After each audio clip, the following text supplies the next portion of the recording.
Did you receive multiple calls from Givan Never. to pick up the car? No. I received one phone call from another person, it wasn't Givan, saying that the car was ready to be picked up. After that, about storage, like come get your car. That's what I mean. I received a phone call from him, and he said that if I don't pick up the car, that he was going to charge me for storage. And I told him that he can't hold my car for ransom. He never fixed it. This car is over 20 years old, right? Yes. According to the fair market value reports, it's only valued at $1,500.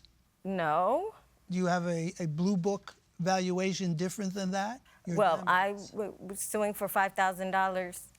I was suing for $7,300, which was $6,000 was the value of the vehicle. I had determined that because Social Security determined that my owning the car put me over an asset threshold and denied my disability benefits because of owning that car. And I told them that I don't even have access to the car. It's just still in my name. They valued it at more than what you Well, they said because of the mileage, it only has 150,000 miles on it, and that's incredible for the age of the car. And looking at it, it was in excellent condition prior to the electronic problem, taking it to him. All of these other things. You saw this video of the car. It was your car? Yes, that was my car. And it does seem to be working. It does seem to be working, but what he's saying the problem is not what I brought it to him for. What were the repairs that you said he didn't fix the first time?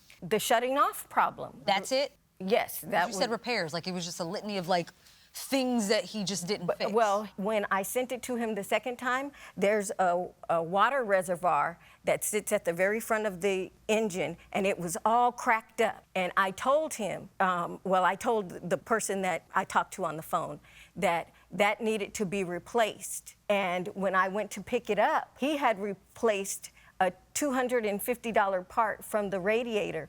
And I'm looking at this cracked water reservoir, and he says, well, we replaced that one. It was cracked too. And I said, no, it wasn't, and it's an $18 part. Why would you replace a $250 part that isn't even broken? And he's like, I'm sorry, you'll have to talk to the manager. Okay. We're going to excuse the parties while we deliberate in this matter. Thank you both very much. Ms. Washington, Mr. Bisnoni, we have reached a unanimous verdict, or at least in part.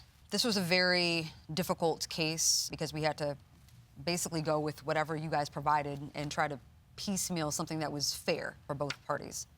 We were unanimous on the plaintiff's complaint and that, ma'am, we did not feel you were entitled to $5,000 given the fact that the fair market value for your car was only for $1,500. We were unanimous in awarding you that, $1,500 for the car.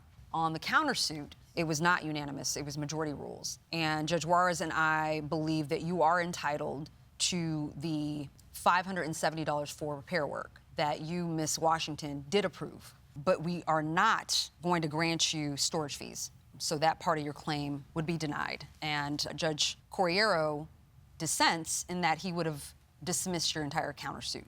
But again, majority rules. So that is judgment in favor of the plaintiff for $1,500, judgment in favor of the defendant for $570 for repair work. The net amount is $930, and that is in favor of the plaintiff. And that is the verdict of the court.